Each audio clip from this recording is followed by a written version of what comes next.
I'm Lobsang. I used to be the former president of Tibetan government exile. My quick question is, China's presence in Arctic, trying to weaponize Arctic. Is there potential for communication with Asian countries, the downstream Asian countries? Because Tibet, being the roof of the world, has major rivers flowing, but the downstream countries are very nervous because China is weaponizing all these rivers by damming them, and during war it might be weaponized as well.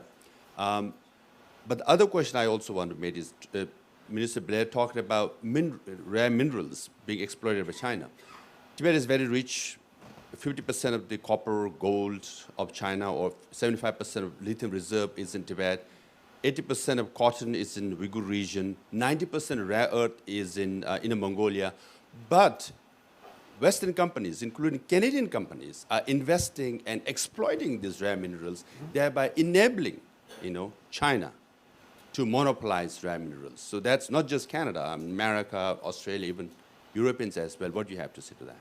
Well, first of all, let me respond. I think it is necessary for the free world to wean itself from its dependence on China's dominance of the critical mineral industry. 85% of all critical minerals that Europe uses, for example, comes from China through their not just their extraction, but their processing. Not just in the countries in their immediate sphere, but all around the world. And they're attempting also to do it in our countries. And so it presents a particular challenge for us, because when Canadian mining companies, for example, invest in the extraction and processing of critical minerals, there is a very aggressive approach sometimes to pricing in that market, which destroys our business model for those mines, takes us out of business, and then maintains that dominance of Chinese production. The only way around that is through collaboration among all of the allies and an agreement that we are going to do exactly what Europe was compelled to do, weaning itself from dependence on Russian energy. That we need a collective response, that we are prepared to work together and make commitments to each other to create the business model that allows us to wean ourselves from that dependence. I think a mega trend now is that Western democratic countries have to re-engage with extraction, mining, and also production, processing, and production and industry. We thought during the heyday of globalization that we could do services and we leave that stuff to others. But then we realized that we became overly dependent on others, which we don't want to be dependent on.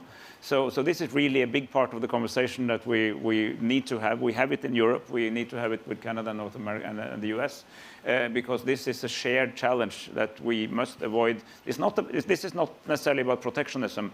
It's not an argument for that, but it's an argument for making sure that we also extract and produce things, materials and things. Otherwise, we will be outmaneuvered by other players, and that's a big deal. We have another question right here.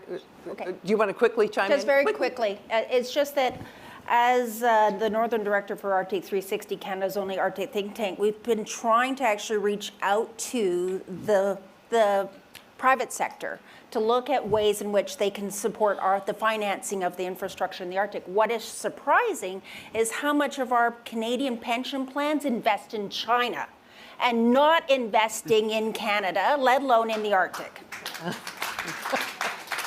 We have another question.